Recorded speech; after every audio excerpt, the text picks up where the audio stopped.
vou até colocar uma coisa interessante. O mesmo tribulacionismo, a mídia ali no meio, inclusive, digamos que está aparentemente mais correto entre ele e o pós, no sentido de que, se você analisar que as taças da ira é aquilo que as pessoas não sofrerão, então isso é tirado um pouquinho antes do quê? Dessas taças da ira. Só que essas taças da ira estarão bem para um final. Por isso que aí também encaixa a ideia de pós, só que essa é a compreensão correta. Agora, o lance da pré-tribulação, ele é algo mais recente, que tem sido apregoado. Uma das chaves para o pessoal entender o pré-tribulacionismo, eles dizem que a igreja e todos os versos que eles não têm como negar ali, mas eles encontram que há um poupar de Deus, Deus protegendo, etc. Eles falam assim, o que a gente vai fazer com esses versos? Aí, alguns estudiosos, eles dizem que, quando esses versos são ditos, eles dizem que não está falando sobre aquilo que eles chamam de igreja. Que a igreja, eles entendem que somos nós, e que só o povo judeu que vai ficar na terra ali. Ou aqueles que são os, diria assim, não preparados, e que na hora da primeira vinda, dessa segunda vinda na primeira etapa, eles separam em duas etapas, alguns até em três, mas geralmente em duas. Então, a pessoa ela não estava preparada, então você não vai ter o privilégio de participar das bodas do Cordeiro. Né? Só que quando você faz a leitura desses textos, você vai compreender que não é bem assim, tá? Bom, eu vou ler aqui vários versos que eles já falam sobre isso, sobre a vinda. Muitos você já por contexto, ou o próprio verso, para mim, ele já define sobre essa questão. Tá? 2 Pedro 3,10 diz: mas o dia do Senhor virá como ladrão de noite, no qual os céus passarão com grande estrondo, e os elementos ardendo se desfarão, e a terra e as obras lá se queimarão. Tá? Alguns até dizem que quando a Bíblia ela usa a expressão de ladrão, significa que o negócio é meio repentino. Né? Só que o sentido dele colocar como ladrão de noite é de que ele virá com grande força. Por isso que está falando aqui, os céus passarão com grande estrondo de elementos. Os ladrões, geralmente, eles com violência. Tá? É esse o grande sentido. E também, para aqueles que não estão preparados, porque depois eu vou mostrar para vocês que, quando a Escritura fala sobre ladrão, está dizendo sobre aquele que não está preparado para aquilo. Nós que estamos preparados, nós não vamos ser surpreendidos. Tá? Mateus 25,13, vigiai. Isso aqui é importante, tá? Isso aqui é interessante, esse verso. Porque não sabeis o dia, nem a hora em que o Filho do Homem há de vir. Tá? Uma questão aqui interessante. Em Atos 1, verso 17, diz o seguinte: não vos pertence saber os tempos ou as estações que o Pai estabeleceu pelo seu próprio poder. Tá? Então, nós temos certo tipo de limitação de tempos e estações que o Pai estabeleceu. Tá? E saber o que em si? Saber quando essas coisas ocorrem ou o porquê delas. Ambos pontos, mas principalmente o porquê delas. Tá? Deus ele tem o porquê de todas as coisas, ele tem seu tempo. Agora, é interessante que, como eu já coloquei ali nas próprias lives do Apocalipse Temporal, um dos grandes mistérios, que seria quando a aproximação da vinda de Cristo estiver muito assim, iminente, digamos assim, e a gente observando todos os eventos e as trombetas, e estarmos aqui, e Deus vai protegendo, e aí ele vai começar a levar a cada um como colheita. Tá? Alguns até dizem que é de uma hora para outra, porque eles usam aquele verso de Paulo que fala sobre o abrir e piscar de olhos, e Paulo não está falando do arrebatamento, ele está falando da velocidade da transformação do corpo. Ele não está falando de arrebatamento, ele está falando da velocidade de como vai ser transformado o teu corpo. Que é um abrir e fechar de olhos, que é uma palavra lá em grego, está ligada a átom, como eles já... Olha só, aquele povo já conhecia a estrutura atômica e a velocidade que o átomo gira. Então ele está dizendo, vai ser de maneira atômica a transformação do teu corpo e será muito rápida. Mas não a colheita. A colheita, como que é a colheita? Ela é feita o quê? Por partes. Então, aquilo que eu tenho estudado sobre as tribos celestiais, as pessoas vão ser levadas por partes durante um tempo ali, talvez meses ou semanas ali, mas elas estarão sendo levadas durante esse tempo. Tá? E pouco a pouco. E o mundo vai estar em... Esse vai ser um grande caos, porque estará a grande tribulação ali. Mas Deus vai estar protegendo, estará levando as pessoas ali. dando uma última chance ali para as pessoas, tá? E agora, as pessoas acabam compreendendo esse verso de maneira equivocada. Só que é interessante o seguinte, aqueles que estão desligados das coisas de Deus, ela não vai ter a noção do tempo correto ali. Só que se você pesquisa, a Escritura está falando da volta de Cristo, está falando sobre as trombetas. Qual é a época que a festa das trombetas ocorre? Ela ocorre ali sempre em meados do nosso mês aqui, tipo setembro, né? E é interessante que João 15, verso 15, diz o seguinte, prestem bem atenção nesse verso, que aqui há uma profundidade muito linda. Já vos não chamarei servos, porque o servo não sabe o que faz o seu senhor. Tá? Mas tenho-vos chamado amigos, porque tudo quanto ouvi de meu Pai vos tenho feito conhecer. Então eu quero mostrar algo muito interessante, porque tem aquele verso que Jesus ele fala que nem ele, né, nem os anjos sabem o dia e a hora. Tá? Agora, é interessante que, como o Jesus ele estava aqui no momento que ele estava nesse mundo, ele estava vivendo em modo, sabe o quê? Modo servo. Tá? Então o conhecimento do dia e da hora, essa limitação daquele momento que ele estava aqui, realmente estava vedado a ele naquele ponto. Agora, é óbvio que no modo ressurreição, ele já em estado divino e pleno, é óbvio que ele se torna onisciente e ele tem a noção de quando ele virá. Porque tem gente que crê que Jesus está lá no trono lá e ele não tem noção nenhuma do que está acontecendo e Deus vai dizer assim, opa, chegou a hora, opa. E aí ele vai... Não, é óbvio que ele sabe, né, pessoal?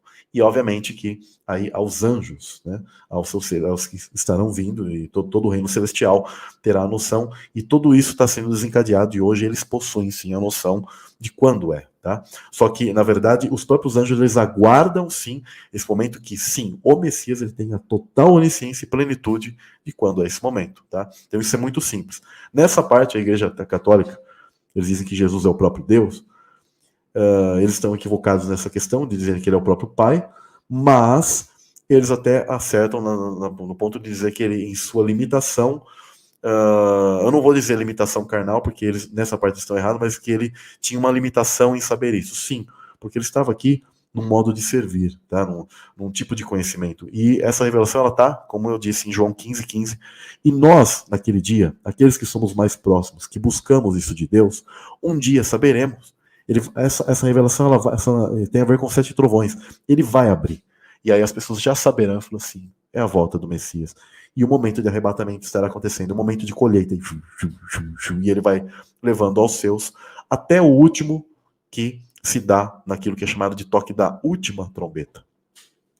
Existe sim uma possibilidade, um estudo, de que todas as festas judaicas elas eram anunciadas com trombetas.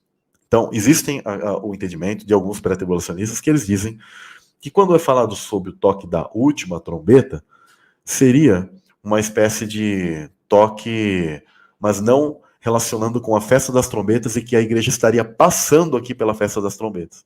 Eles dizem que poderia ser o toque da última trombeta antes da festa das trombetas iniciar, mas isso é uma coisa completamente, eu não vou nem dizer remota, não é a interpretação correta, porque quando você lê, e eu vou ler aqui com vocês depois, o contexto das cartas de Paulo e tudo, ele já está falando sobre esse último tempo e sobre o período que as festas judaicas já mostram. Festa de trombetas, então, se está falando de última trombeta, não é uma trombeta qualquer de anúncio de outras festas. Está falando do período dessa festa específica de trombetas, que são os juízos de Deus que estarão ocorrendo.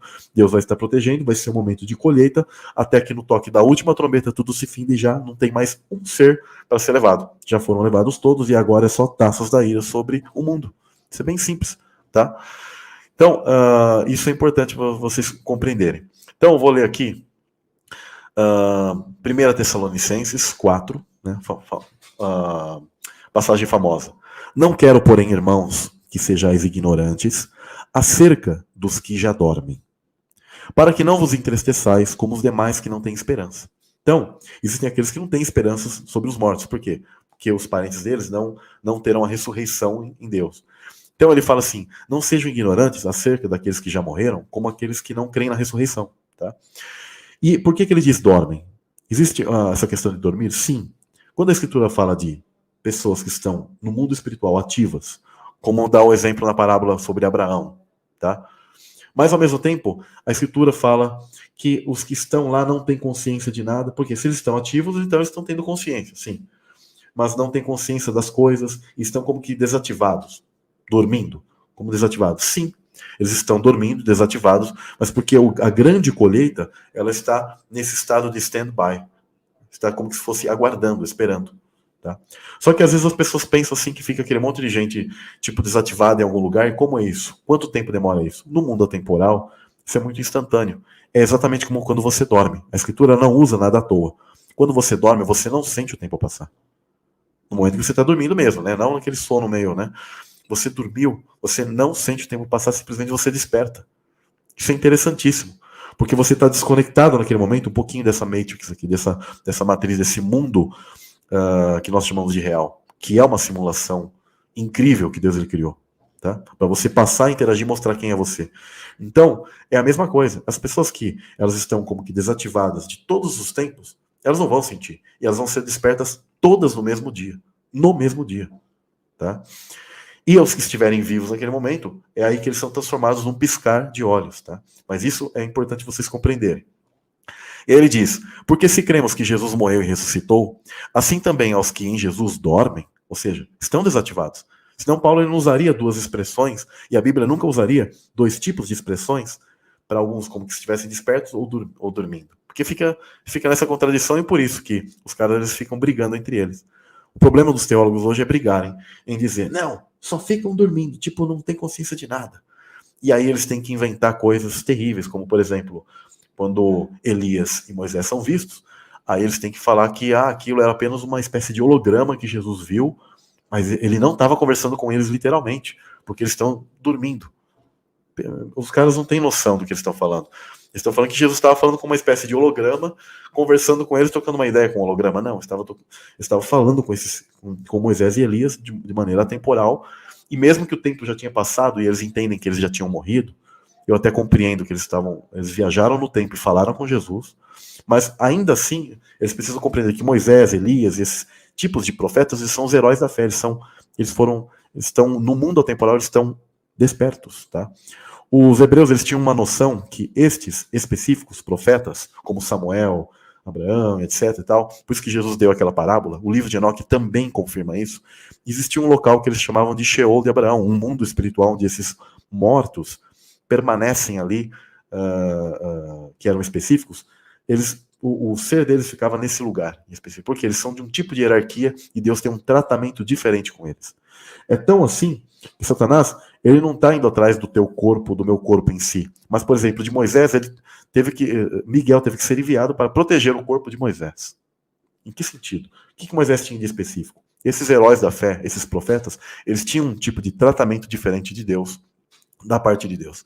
Por isso que todo judeu, talvez alguns vão ficar assim, eu não creio nisso, mas todos eles, não há um que não diga isso, eles sempre creem que quem apareceu, porque o texto é muito claro, não está falando que é um demônio, fala que é Samuel mesmo em pessoa, que é o que aparece, porque ele estava no Sheol de Abraão, uma espécie de paraíso que foi afundado. Qual base para isso, Samuel? Que um paraíso foi afundado e esse tipo de lugar ficou ali como uma espécie de lugar intermediário onde esses heróis da fé iam.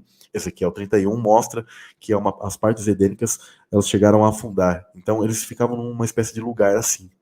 As culturas antigas também mostram isso. Eles chamam isso de Shambhala, de Agartha e vários nomes, onde eles dizem que havia um lugar, tipo como se fosse localizado aparentemente debaixo da terra, mas que havia uns lugares que são lugares tenebrosos, mas eles diziam que existia uma parte desse lugar que eles entendiam que era como uma espécie de paraíso, de lugar muito belo, onde eles entendiam que só pessoas de altíssimo nível chegavam ali e ficavam ali como se fosse aguardando. Ou seja, era uma sombra desse entendimento que os hebreus chamavam de Sheol de Abraão.